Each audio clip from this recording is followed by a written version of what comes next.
Assalamualaikum warahmatullahi wabarakatuh. Selamat datang di pembelajaran Bahasa Indonesia bersama saya Ibu Epi Juliani. Nah, bagaimana semua kabarnya anak-anakku 10 OTKP?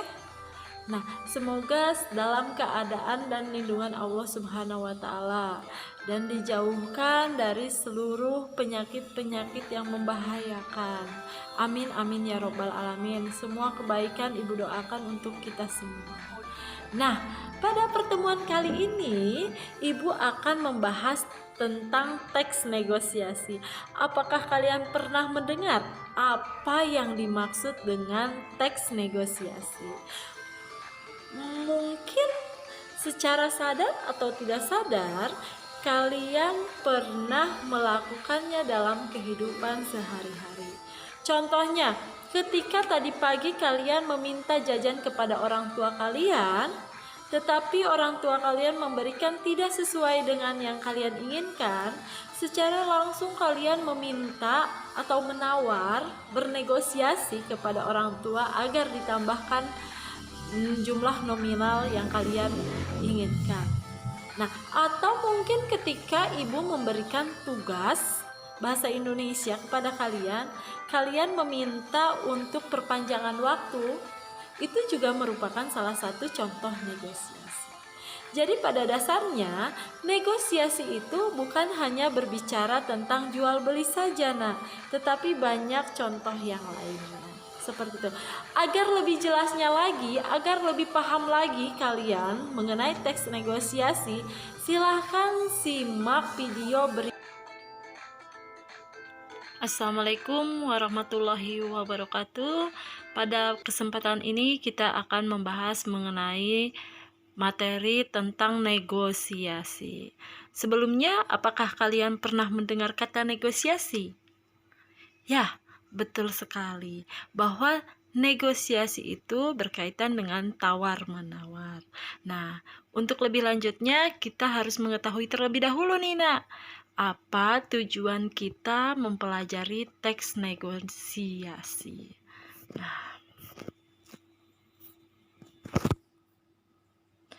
adapun tujuan pembelajaran kita kali ini yaitu setelah memahami konsep teks negosiasi, peserta didik diharapkan mampu mengevaluasi isi, struktur, dan kebahasaan dalam teks negosiasi berkaitan dengan bidang pekerjaan dengan tepat, secara cermat dan mandiri.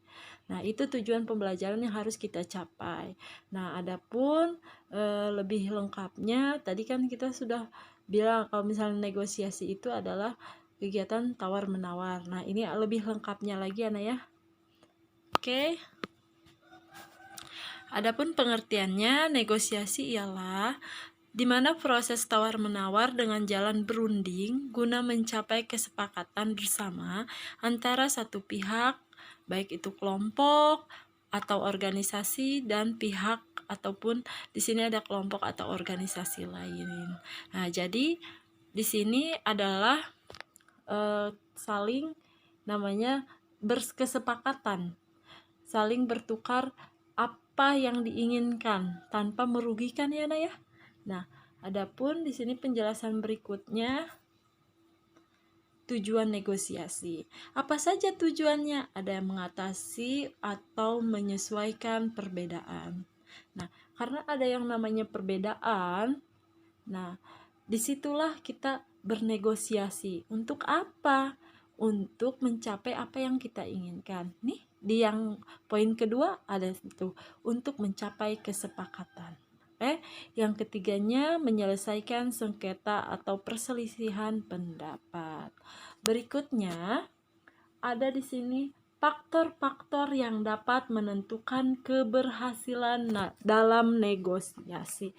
Apa saja yang dapat menentukan keberhasilan? Yang pertama, adanya kesediaan semua untuk berkompromi dengan pihak lain.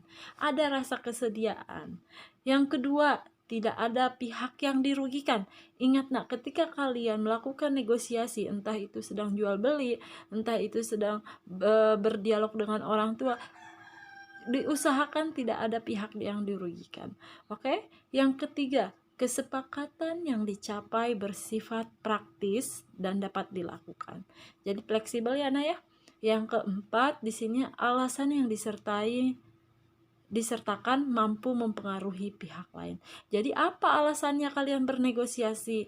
Misal ketika kalian membeli sebuah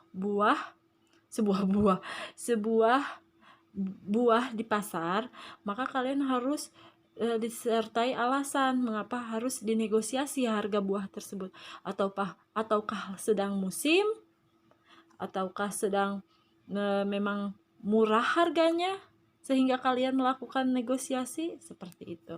Adapun materi berikutnya ya, di sini ada unsur-unsur yang membangun teks negosiasi. Yang pertama adalah partisipan. Partisipan ini berkaitan dengan orangnya. Adanya di situ orang, dua pihak ya. Lalu di sini perbedaan kepentingan dari dua belah pihak. Ada perbedaan antara A dan B sehingga melakukan yang namanya teks negosiasi. Yang ketiga, ada pengajuan dan penawaran. Ya tentu ya, ada pengajuan dan penawaran. Yang keempat adalah persetujuan atau kesepakatan. Berikutnya. Oke, di sini bagaimana Bu cara melakukan penawaran? Ada caranya agar berhasil melakukan penawaran tersebut. Nah, yang pertama yang harus kalian lakukan adalah menyampaikan tujuan maupun penawaran bersikap sopan. Nah, ketika kalian menawar sesuatu, kalian harus sopan. Tidak boleh yang namanya kalian tidak sopan. Kebayang sudah kalian menawar, bahasanya kurang sopan. Yang ada kalian nanti tidak akan mendapatkan apa yang kalian tuju. Betul ya ya, seperti itu. Nah, yang keduanya tidak menekan pihak lain. Tidak ada cara kalian itu untuk udah pokoknya saya mau belinya segitu Pak harganya.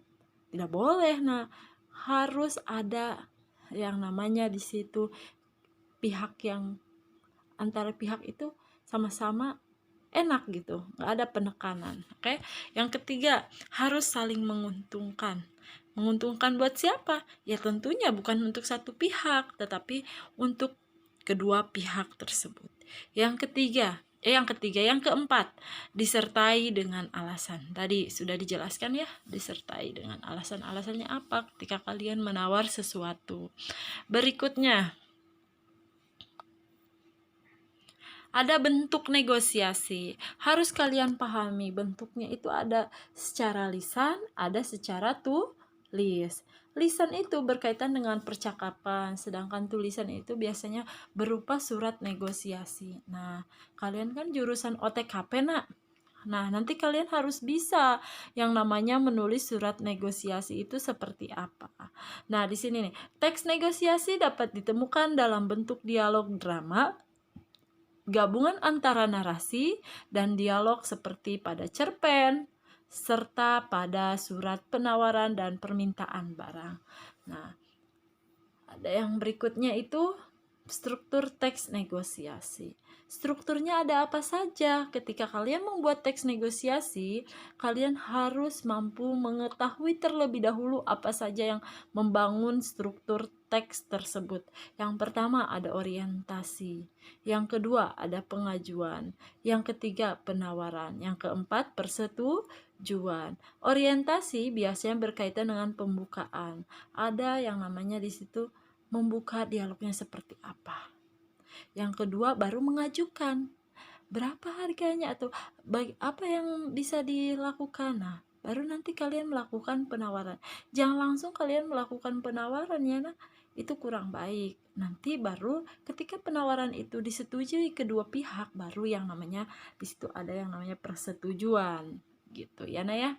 Kalian tidak boleh bingung nanti ketika kalian membaca buku lain struktur teks negosiasi. Bu, kok ibu mengajarkan ada 4 strukturnya, sedangkan saya membaca buku strukturnya ada 5, ada 6, ada 7, ada yang 3.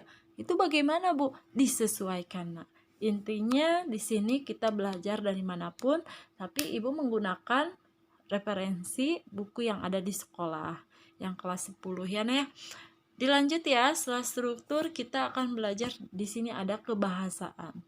Apa saja kebahasaan teks negosiasi? Nah, di sini ciri kebahasaan negosiasi yang berhasil adalah bahasa yang santun dan persuasif. Persuasif itu apa, Nak? Ya, betul sekali. Persuasif itu mengajak. Ya. Di sini ada contohnya. Ayah kata anak, ada percakapan antara anak dan ayah. Ayah, tenang saja. Semuanya sudah aku pikirkan. Ayah, doakan saja biar aku mudah meraih cita-cita. Kata si ayah gini.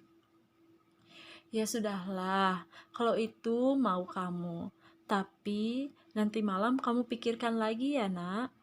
Menurut kalian, ada tidak kata persuasifnya itu di mana letaknya? Secara kalimatnya, persuasifnya itu di mana, Nak?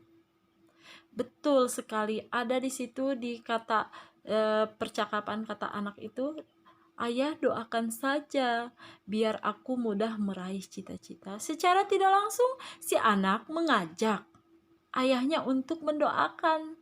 Mendoakan siapa ya? Anak itu untuk mudah meraih cita-citanya. Ya Nak ya. Oke, sampai sini kebahasan paham ya Nak ya? Mudah. Mana Nak? Sudah mulai paham kan apa yang dimaksud dengan negosiasi? Ya, pada dasarnya negosiasi merupakan cara untuk berunding untuk mencapai suatu tujuan yang kita inginkan. Kita di sini adalah pihak satu dengan pihak lainnya.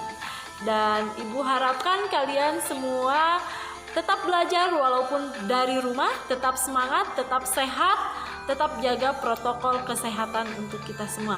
Oke, Ibu ucapkan terima kasih untuk pembelajaran hari ini. Assalamualaikum warahmatullahi wabarakatuh.